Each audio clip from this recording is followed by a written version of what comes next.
Hello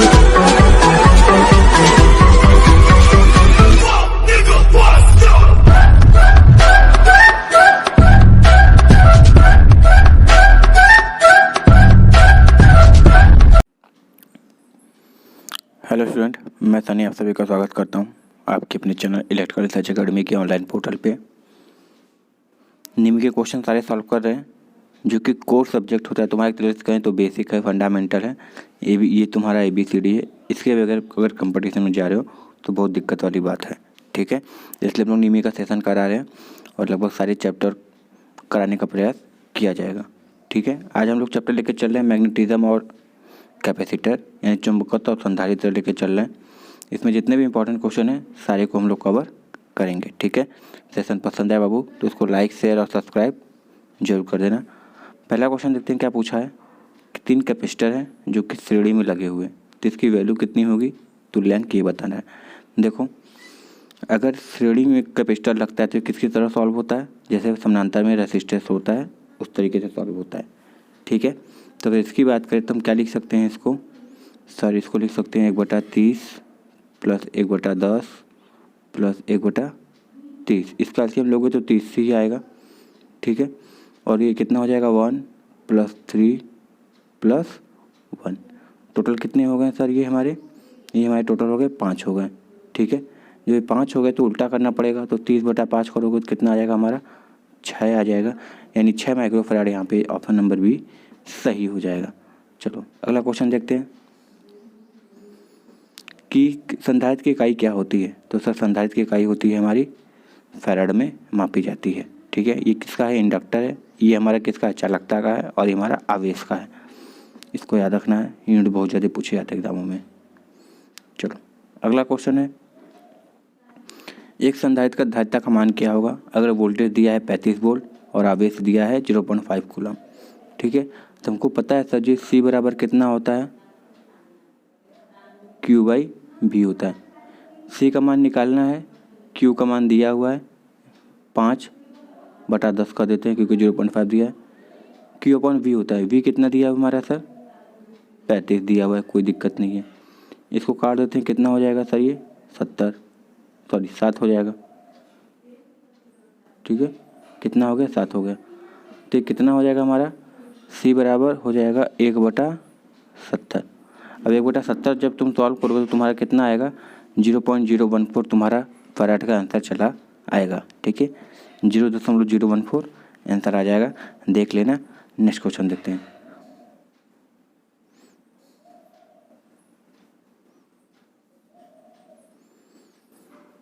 संधारित्र का मान कैसे कम किया जा सकता है, ठीक है। हमको पता है कि सर जी C बराबर होता है ε0 A/D होता है, ठीक है। चलो तो कम करना है, तो अगर हम प्लेट का एरिया इंक्रीज करेंगे तो कैपेसिटर तो बढ़ जाएगा, यानी ये गलत हो गया। प्रतिरोध से कोई लेना देना नहीं है, यहाँ पे नहीं दिया है, ठीक है। डायरेक्ट्रिक स्ट्रेंथ का मान अगर उच्च प्रयोग करेंगे, यानी इसका मान उच्च प्रयोग करेंगे तो कैपेसिटर भी उच्च हो जाएगा। मगर यहाँ पे देखो कि प्लेटों के बीच की अगर दूरी बढ़ा दोगे तुम्हारे कैपेसिटेंस का मान क्या हो जाएगा, कम हो जाएगा, क्योंकि विद्युत का अनुपाती है। तो ऑप्शन नंबर C इसका सही हो जाएगा, ठीक है। चलो नेक्स्ट क्वेश्चन देखते हैं।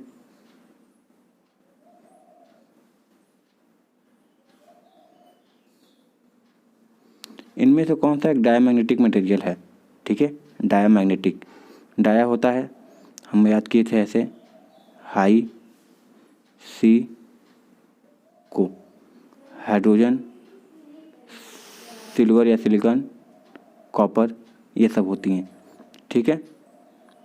और ये बिस्मथ भी होता है, और बिस्मथ के साथ क्या होता है, फॉस्फोरस भी होता है, ठीक है। चलो तो ऐसा यहाँ पे कुछ दिख नहीं रहा है, मगर हमारा बिस्मथ फॉस्फोरस हो गया, और यहाँ पे एक चीज़ दिया हुआ है एयर, यानी हमारा क्या हो जाएगा वायु। तो वायु इसका क्या हो जाएगा, सही आंसर हो जाएगा, क्योंकि प्लेटिनम किस में होता है सर, पैरामैग्नेटिक में आता है, ठीक है। इसको याद रखना। स्टील किस में होता है, फेरोमैग्नेटिक में होता है।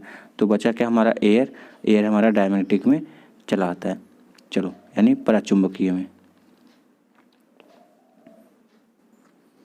कौन सा कारक विद्युत चुंबक की ध्रुवीयता को प्रभावित करता है, कौन सा कारक, यानी इनमें तो कौन सा ऐसा पैरामीटर यानी कारक है जो पोल के जो चुंबक के पोल को निर्धारित करता है। तो धारा की दिशा जिस हिसाब से होती है उस हिसाब से हम पोल को निर्धारण करते हैं, क्योंकि हम इंड स्क्रू नियम इंड रूल से पढ़ते हैं। जब एंटी क्लॉकवाइज होता है तो साउथ होता है, और जब क्लॉकवाइज धारा बहती है तो हमारा क्या होता है, नॉर्थ होता है। इसलिए क्या हो जाएगा, धारा की दिशा यहाँ पे सही आंसर हो जाएगा। चलो, इंड रूल याद रखना। अगला, एमएमएफ का फॉर्मूला क्या होता है, या फिर यूनिट की बात हो रही है तो हमको पता है कि एमएमएफ बराबर होता है एन इंटू आई होता है, यानी एम्पियर टर्न। ये क्या है, हमारा एम्पियर है, ये हमारा टर्न है, तो एम्पियर टर्न यहाँ पे ऑप्शन नंबर सी सही हो जाएगा। ठीक है, चलो अगला क्वेश्चन देखते हैं।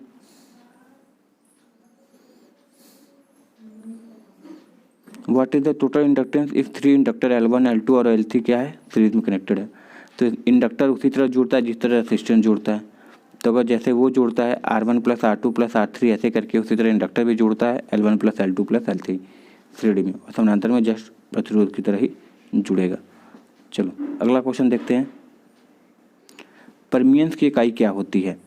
ठीक है, परमियंस की इकाई वही होती है जो रिलक्टेंस का होता है, मगर उल्टे फॉर्म में। तो रिलक्टेंस की इकाई क्या होती है, तो हमको पता है रिलक्टेंस की इकाई क्या होती है, यस से दिखाते हैं। हमको पता है यूनिट क्या होती है, एम्पियर टर्न पर वेबर। किसकी होती है, रिलक्टेंस की। तो परमियंस की जैसे उल्टा क्या हो जाएगा, वेबर पर एम्पियर टर्न। क्या हो जाएगा, वेबर पर एम्पियर टर्न। इसका सही आंसर हो जाएगा परमियंस यानी परिगमता बोलते हैं। ठीक है, यानी कितनी आसानी से कोई भी चुंबक अपने अंदर से फ्लक्स को पास होने देता है। चलो नेक्स्ट क्वेश्चन देखते हैं। परिनालिका से क्वेश्चन होगा, देखते हैं क्या है। परिनालिका कुंडी में चुंबकीय क्षेत्र की दिशा खोजने के लिए किस रूल नियम का प्रयोग करते हैं। ठीक है, तो परिनालिका में जो चुंबकीय क्षेत्र की दिशा खोजने के लिए पता करते हैं, ये left hand rule, right hand rule generator motor में होता है, तो यहाँ तो नहीं लगाएंगे। ठीक है, एक दिया है राइट हैंड पाम रूल दिया है, और एक कार्को-स्क्रू नियम दिया है। ठीक है, तो हम चाहें तो राइट हैंड पाम रूल का मतलब इसका प्रयोग करेंगे नहीं, हम करते किसका है सर, कार्को-स्क्रू नियम का प्रयोग करके हम क्या कर सकते हैं, चुंबक क्षेत्र की दिशा खोजने के लिए हम पता कर सकते हैं। ठीक है, समझ में कार्को-स्क्रू नियम का भी प्रयोग करके हम पता करते हैं। तो इसका सही आंसर क्या हो जाएगा, कार्को-स्क्रू रूल। क्यों, क्योंकि जब धारा अंदर की तरफ जाती है, ठीक है, तो हमारी जो चुंबकीय क्षेत्र की दिशा होती है वो क्या होती है, क्लॉकवाइज होता है, और जब नीचे की ओर आती है तो एंटी क्लॉकवाइज होता है। इन दोनों को याद रखना। ठीक है, तो कार्को-स्क्रू नियम का ही प्रयोग करते हैं। चलो, इसको ऑफलाइन बैच में हम अच्छे से पढ़ा चुके हैं। फिर वही क्वेश्चन है, किस में जुड़ा हुआ है, श्रेणी में जुड़ा हुआ है, तो तुल्यांक संधारित्र कितना होगा पता करना है। क्या दिया है, 10 माइक्रोफराड, 10 माइक्रोफराड, और ये 20 माइक्रोफराड दिया है शायद। ठीक है, तो ये तो हमारा ऑप्शन नंबर 4 ही सही हो जाएगा, कुछ करने की ज़रूरत नहीं है, क्योंकि हमको पता है कि ये दिया गया श्रेणी में, मगर इसको जोड़ते हैं समानांतर की तरह, और समानांतर की तरह जोड़ते हैं तो जो तुल्यांक प्रतिरोध होता है निम्न वाले प्रतिरोध से भी कम आता है। तो निम्न प्रतिरोध 10 माइक्रोफराड है, तो उससे कम ही आना चाहिए, तो 4 माइक्रोफराड यहाँ पे सही आंसर हो जाएगा। ठीक है ना, इसको सॉल्व करने की ज़रूरत नहीं थी, जिसको याद होता है वो कर लेता है। चलो अगला क्वेश्चन है कि श्रृंखला में यानी सीरीज में विभिन्न वोल्टेज रेटिंग संधारित्र को जोड़ने से पहले क्या सावधानी बरतनी चाहिए। यानी क्या है कि वोल्टेज जोड़ रहे हैं सीरीज में, तो उसकी जो रेटिंग होनी चाहिए कैपेसिटर की वो कैसी होनी चाहिए, देखते हैं।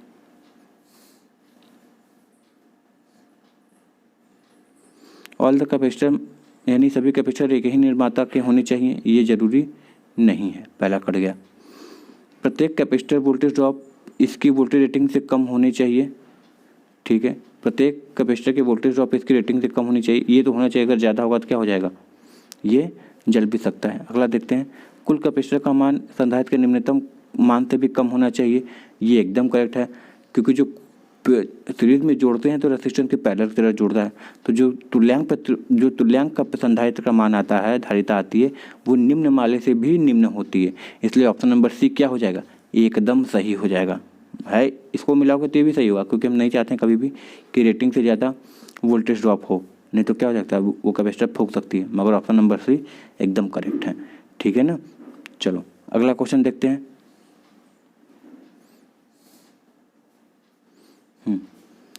पैरामैग्नेटिक में किसका प्रयोग करते हैं। ठीक है, देखते हैं। फेरोपैरा में है अल्मुनियम, प्लेटिनम, ऑक्सीजन। क्लीट वायरिंग कोई सेंस नहीं बन रहा है। कॉपर और बिस्मथ जो होता है हमारा डायमैग्नेटिक में प्रयोग होता है। तो बचा ग्रेफाइट। ग्रेफाइट हम किस में प्रयोग करते हैं सर? अनुचुंबकीय में प्रयोग किया जाता है। ठीक है, ग्रेफाइट क्या है? कार्बन का एक अवरूप है। सही है ना, तो ग्रेफाइट यहाँ पे सही हो जाएगा। चलो अगला देखते हैं। इसमें जो BH कर्व उसमें एक्स क्या दिखा रहा है? ठीक है, तो एक्स जो हमारा दिखा रहा है एक्स यही है, ये जो दूरी है यही हमारा एक्स है। ठीक है, तो ये जो दूरी है हमारी किसको दिखाता है? हमेशा कोरोसिव पोल या फिर निग्रह बल को दिखाता है। ठीक है, वह बल जो चुंबकीय फ्लक्स घनत्व को शून्य करने में मदद करता है। ठीक है, उसको क्या बोलते हैं हम? निग्रह बल कहते हैं, और ये प्रयोग होता है। और इस वाले मान को क्या बोलते हैं? इस वाले मान को इसको कहते हैं रिटेंटिविटी कहते हैं। ठीक है, रिटेंटिविटी यानी धारणशीलता कहते हैं, इसको याद रखना। क्या बोला है? विद्युत परिपथ में चालकता के लिए चुंबकीय सर्किट के समान शब्द कौन सा है? जैसे विद्युत सर्किट में चालकता होती है उसी तरह इसमें चुंबकीय सर्किट में क्या होती है? परमियंस होती है। ठीक है, याद रखना। जैसे इसमें परमिटिविटी होती है इसमें परमिबिलिटी होती है। जैसे उसमें प्रतिरोध होता है इसमें रिलक्टेंस होता है। जैसे उसमें रेसिस्टिविटी होती है इसमें रिलक्टिविटी होती है। ये सब चीज़ें याद रखने वाली चीज़ है।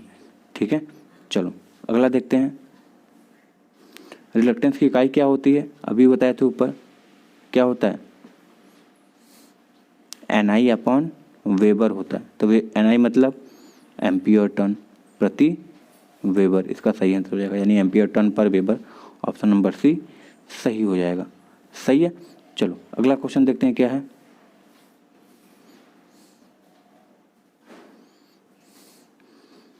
इनमें से कौन सा करंट सही फॉर्मूला इसकी ज्ञात करना है? C दे दिया है, Q दे दिया है, V दे दिया है। तो हमको पता है कि C बराबर क्या होता है सर? Q/V होता है। कहीं लिखा है C बराबर Q/V?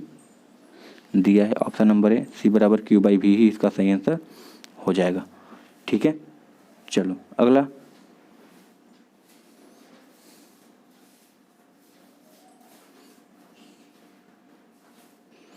क्या बोला है? आप एक विद्युत चुंबक की खींचने की ताकत कैसे बढ़ा सकते हैं? ठीक है, तो खींचने की ताकत बढ़ सकती है धारा का मान अधिक करके, टर्न की संख्या अधिक बना के, और जब BH कर्व बढ़ाते हैं तो उससे क्षति बढ़ती है। तो इससे नहीं मतलब है, क्षति बढ़ती है। ठीक है, जिसको हिस्टैरिसीस हानि कहते हैं, तो इससे नहीं मतलब है। इसको नंबर ऑफ टर्न बढ़ाना चाहिए था, घटाना नहीं।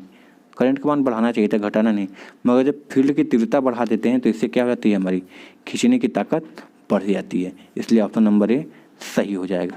ठीक है ना, चलो नेक्स्ट क्वेश्चन देखते हैं। क्या बोला है कि फ्लक्स घनत्व हमेशा चुंबकीय बल से पीछे रहता है। किसको प्रभावित करता है? तो ये हमेशा हिस्टैरिसीस लॉस को प्रभावित करता है। इसको बार बार हम लोग लिखते हैं क्या? B lakhs H। ठीक है, यानी जो B है हमेशा पीछे रहता है किसके? H से। और लिखा भी है H मैग्नेटाइजिंग फोर्स होता है और B क्या है? चुंबकीय क्षेत्र होता है। इसलिए ऑप्शन नंबर क्या हो जाएगा? A सही हो जाएगा। ठीक है, चलो अगला क्वेश्चन देखते हैं।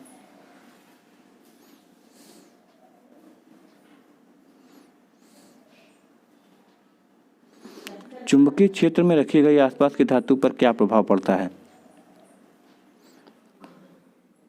चुंबकीय क्षेत्र में रखी गई आसपास की धातु पर क्या प्रभाव पड़ता है? परावैद्युत तनाव बढ़ता है, भंवर धारा बढ़ता है, त्वचा प्रभाव बढ़ता है, या हिस्टैरिसीस बढ़ता है? तो हमेशा जब भी किसी चुंबकीय क्षेत्र में कोई पदार्थ रखा जाता है तो उसमें एक हिस्टैरिसीस लॉस और दूसरा एडी करंट लॉस अधिकतर होता है। ठीक है, तो यहाँ पे सही आंसर क्या हो जाएगा सर? सेंथिल्य हानि जिसको बोलते हैं वो हो जाता है। और सेंथिल्य हानि pH बराबर कितना हो जाता है? KH BM 1.6 F × V ये लगता है। ठीक है, चलो अगला क्वेश्चन देखते हैं। In which device the air capacitor are use? ठीक है, एयर कैपेसिटर कहाँ प्रयोग होता है? तो हमको पता है कि सर एयर कैपेसिटर हम गैंग कैपेसिटर में भी, इसको गैंग कैपेसिटर भी बोलते हैं। ठीक है, और ये वेरिएबल कैपेसिटर भी होता है। तो इसका प्रयोग कहाँ करते हैं? टीवी ट्यूनर में,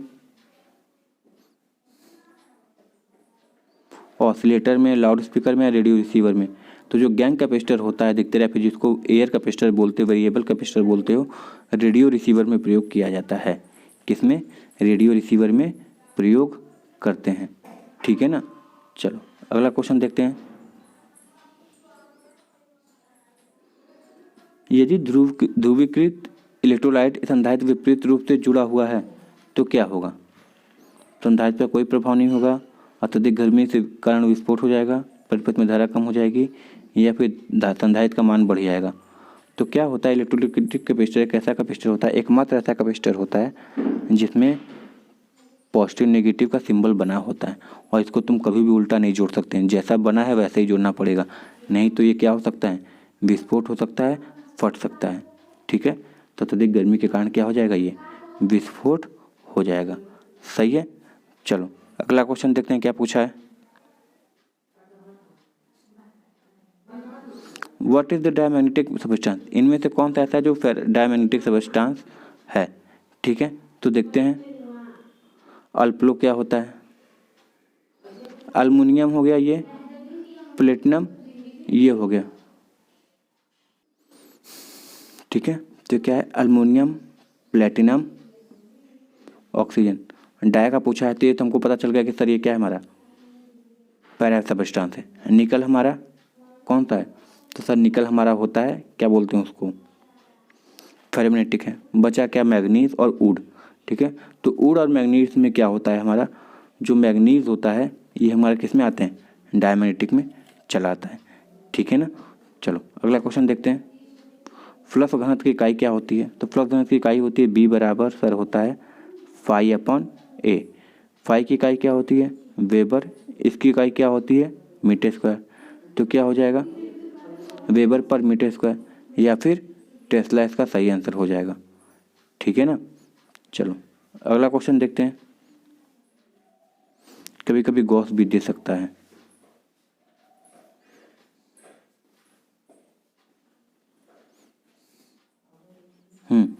पदार्थ का बीएच कर्व यानी स्थितिज लूप के आकार क्या दर्शाता है? तो इसमें कुछ और नहीं दिखाता है, इसमें केवल ये दिखाता है कि फ्लक्स का रिलक्टेंस कितना है, या फिर पदार्थ का क्षेत्र कितना है, यानी पदार्थ की चुंबकीयशीलता कितनी है, यानी या फिर चुंबकीय सामग्री में शक्ति खींचना कितना है। ठीक है, तो हिस्टैरिसीस लॉस से कभी भी ये मतलब नहीं होता है। ठीक है, फील्ड इंटेंसिटी से। ठीक है, हाँ, इससे ये जरूर दिखाता है कि पदार्थ की चुंबकीय विशेषता कैसी है, ये जरूर पता चल जाता है। ठीक है, धारण शक्ति अच्छी है कि नहीं, चुंबक अच्छा बन सकता है कि नहीं, इन सब चीज़ों का पता चल सकता है कि हिस्टैरिसीस लॉस अच्छा होगा कि नहीं होगा। ठीक है, तो हम ये बोल सकते हैं कि ऑप्शन नंबर सी इसका सही हो जाएगा। ठीक है, चलो अगला क्वेश्चन देखते हैं। कौन सी विद्युत मात्रा सीधे भंवरधारा के समानुपाती होता है? ठीक है, भंवरधारा के समानुपाती मतलब इसके लिए फॉर्मूला पता होना चाहिए, और फॉर्मूला क्या होता है हमारा? पीई बराबर के E B M square F square T square. ठीक है, तो यहाँ पे क्या है? फ्रिक्वेंसी दिया, थिकनेस दिया नहीं, मतलब फ्रिक्वेंसी क्या है? समानुपाती है। ठीक है, तो बोल देंगे फ्रिक्वेंसी के वर्ग के समानुपाती होता है, इसलिए ऑप्शन नंबर सी सही हो जाएगा। चलो अगला देखते हैं। परमिबिलिटी को परिवर्तित करने के लिए क्या कारण है? ठीक है, परिवर्तित होने के क्या कारण है? तो सबसे बड़ा जो कारण है हमारा क्या है? लेंथ है, चुंबकीय फ्लक्स घनत्व है, या फिर चुंबकीय क्षेत्र है, या चुंबकीय वाहक बल है। ठीक है, तो परमिबिलिटी चेंज होने का सबसे बड़ा जो कारण हमारा क्या है? चुंबकीय वाहक बल है, क्योंकि चुंबकीय वाहक बल ही एक ऐसा बल होता है जो आसानी से फ्लक्स को पार कराने के लिए धक्का देता है, फलाना करना जो भी काम होता है वो करता है। तो हम ये कह सकते हैं कि जिसका एमएमएफ अच्छा होता है, मैग्नेटोमोटिव फोर्स होता है, वो चुंबक अच्छे से बन सकता है, यानी अच्छे से क्या कर सकता है? चुंबकीय बल को उत्पादन कर सकता है। ठीक है, तो ऑप्शन नंबर डी सही हो जाएगा। चलो अगला देखते हैं। स्पेस इलेक्ट्रॉनिक्स में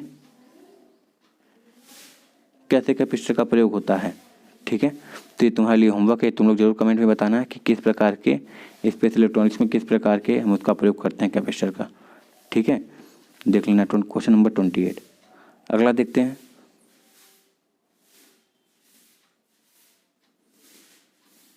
हाँ, what is the effect of electrolyte capacitor if open circuit fault occur.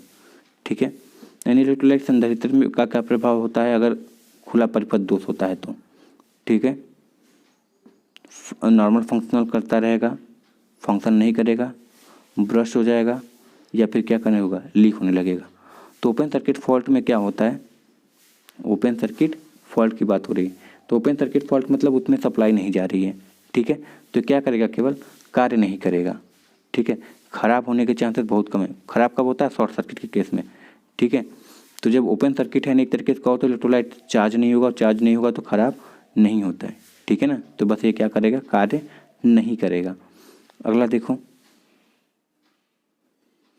यदि संधारित्र में प्लेटों की दूरी कम हो जाती है तो धारिता का मान क्या हो जाएगा, फिर से देख लो, epsilon not A by D.